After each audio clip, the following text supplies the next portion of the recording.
Hi hello ವೀಕ್ಷಕರೇ, welcome back to my YouTube channel. ಹೇಗಿದ್ದೀರಾ ಎಲ್ಲರೂ? ಐ ಹೋಪ್ ಎಲ್ಲರೂ ಕೂಡ ಚೆನ್ನಾಗಿದ್ದೀರಾ ಅಂತ ಅಂದ್ಕೊಳ್ತಾ ಇವತ್ತಿನ ವಿಡಿಯೋನ ಶುರು ಮಾಡ್ತಾ ಇದ್ದೀನಿ. ಅದಕ್ಕೂ ಮುಂಚೆ ತಾವೇನಾದ್ರು ಮೊದಲನೇ ಬಾರಿ ಚಾನಲ್ನ ವಿಸಿಟ್ ಮಾಡಿದರೆ ತಪ್ಪದೆ ಸಬ್ಸ್ಕ್ರೈಬ್ ಮಾಡ್ಕೊಳ್ಳಿ. ಹಾಗೆ ವಿಡಿಯೋ ಇಷ್ಟ ಆದರೆ ಲೈಕ್, ಶೇರ್ ಆ್ಯಂಡ್ ಕಮೆಂಟ್ ಮಾಡೋದನ್ನು ಮರಿಬೇಡಿ ಸ್ನೇಹಿತರೆ. ಬನ್ನಿ ಇವತ್ತಿನ ವಿಡಿಯೋನ ಶುರು ಮಾಡೋಣ. ನಿರೀಕ್ಷಿಸುವುದು ತಪ್ಪಲ್ಲ, ನಿರೀಕ್ಷೆಗಳಂತೆಯೇ ಎಲ್ಲವೂ ನಡೆಯುತ್ತದೆ ಎಂದು ಅಂದುಕೊಳ್ಳುವುದು ತಪ್ಪು. ಹೌದಲ್ವ ಸ್ನೇಹಿತರೆ? ನಾವು ಪ್ರತಿಯೊಬ್ಬರೂ ಕೂಡ ಅಷ್ಟೇ. ಸೊ ಇದು ಖಂಡಿತವಾಗ್ಲೂ ಸ್ವಾರ್ಥ ಅಂತ ಅಲ್ಲ, ಆದರೆ ನಾವು ಹಾಕುವಂತಹ ಎಫರ್ಟಿಗೆ ನಾವು ಒಂದು ಎಕ್ಸ್ಪೆಕ್ಟೇಷನ್ ಮಾಡೋದು ಸರಿನೇ. ಆದರೆ ಅದು ಯಾವಾಗಲೂ ಕೂಡ ಆಗಬೇಕು ಅಂತ ಓವರ್ ಕಾನ್ಫಿಡೆನ್ಸಲ್ಲಿ ಇರ್ತೀವಿ ಅಲ್ವಾ, ಅದು ತುಂಬಾ ತಪ್ಪಾಗುತ್ತೆ.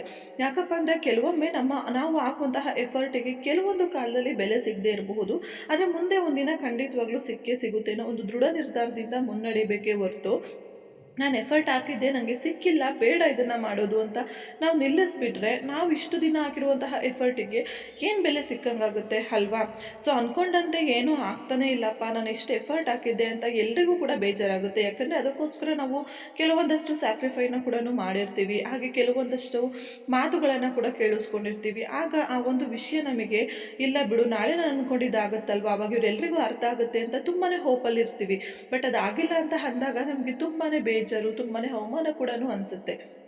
ಹಾಗಂತ ಹೇಳಿ ನಾವು ಆ ಗುರಿ ಕಡೆಗೆ ಹೆಜ್ಜೆ ಇಡೋದನ್ನು ನಿಲ್ಲಿಸಿದಾಗ ಏನಾಗುತ್ತೆ ಹೇಳಿ? ಬೇರೆಯವ್ರು ಏನು ಮಾತಾಡಿರ್ತಾರೋ, ಬೇರೆಯವ್ರು ಏನು ನಮ್ಮನ್ನು ಹಾಡ್ಕೊಂಡಿರ್ತಾರೋ ಅದು ನಿಜ ಅಂತ ನಾವೇ ಪ್ರೂವ್ ಮಾಡಿದಾಗ ಆಗುತ್ತೆ ಸ್ನೇಹಿತರೆ. ಅದಕ್ಕೇ ಹೇಳೋದು, ನೀವು ಅಂದ್ಕೊಂಡಾಗ ಏನೂ ಆಗ್ತಾ ಇಲ್ಲ, ಸೊ ನೀವು ಹಾಕುವಂತಹ ಒಂದು ಎಫರ್ಟಿಗೆ ನೀವು ಅಂದ್ಕೊಂಡಂತಹ ನಿರೀಕ್ಷೆಗಳಿಂದ ಏನು ನಿಮಗೆ ಸಿಗ್ತಾ ಇಲ್ಲ ಅಂತ ಅಂದಾಗ ಆ ಸಮಯದಲ್ಲಿ ಬೇಜಾರಾಗುತ್ತೆ.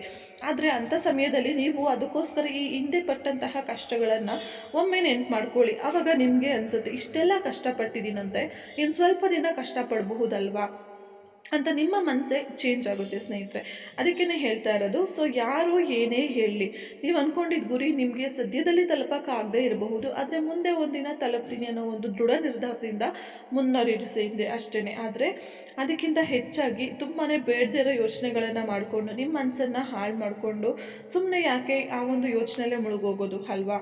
ಸೊ ಅದಕ್ಕೇ ಹೇಳೋದು, ಸೊ ನಾವು ನಿರೀಕ್ಷೆ ಇಟ್ಕೊಳ್ಳೋದು ಖಂಡಿತವಾಗ್ಲೂ ತಪ್ಪಲ್ಲ. ಯಾಕಂದರೆ ಆ ನಿರೀಕ್ಷೆ ಹಿಂದೆ ನಮಗೆ ಒಂದು ಒಳ್ಳೆಯ ಉದ್ದೇಶನೇ ಇರುತ್ತೆ ಸ್ನೇಹಿತರೆ. ಸೊ ಎಲ್ಲ ಒಳ್ಳೆಯ ನಿರೀಕ್ಷೆಗಳು ಕೂಡ ನಿಮ್ಮ ಜೀವನದಲ್ಲೂ ಆದಷ್ಟು ಬೇಗ ನಿಜ ಆಗಲಿ ಅಂತ ನಾನು ಕೂಡ ಕೇಳ್ಕೊಳ್ತಾ ಇವತ್ತಿನ ಈ ಒಂದು ವಿಡಿಯೋನ ಇಲ್ಲಿಗೆ ಮುಕ್ತಾಯ ಮಾಡ್ತಾ ಇದ್ದೀನಿ. ಇದೇ ರೀತಿಯಾದಂತಹ ವಿಡಿಯೋಗಳು ನಿಮಗೂ ಕೂಡ ಇಷ್ಟ ಆದರೆ ವಿಡಿಯೋಗೆ ಲೈಕ್ ಮಾಡಿ, ಶೇರ್ ಮಾಡಿ, ಕಮೆಂಟ್ ಮಾಡಿ. ಹಾಗೆ ಇನ್ನೂ ಹೆಚ್ಚು ಹೆಚ್ಚು ಇದೇ ರೀತಿ ಮೋಟಿವೇಶನಲ್ ವೀಡಿಯೋಸ್ಗಳಿಗಾಗಿ ನಮ್ಮ ಯೂಟ್ಯೂಬ್ ಚಾನಲನ್ನು ಸಬ್ಸ್ಕ್ರೈಬ್ ಮಾಡೋದನ್ನು ಮರಿಬೇಡಿ ಸ್ನೇಹಿತರೆ.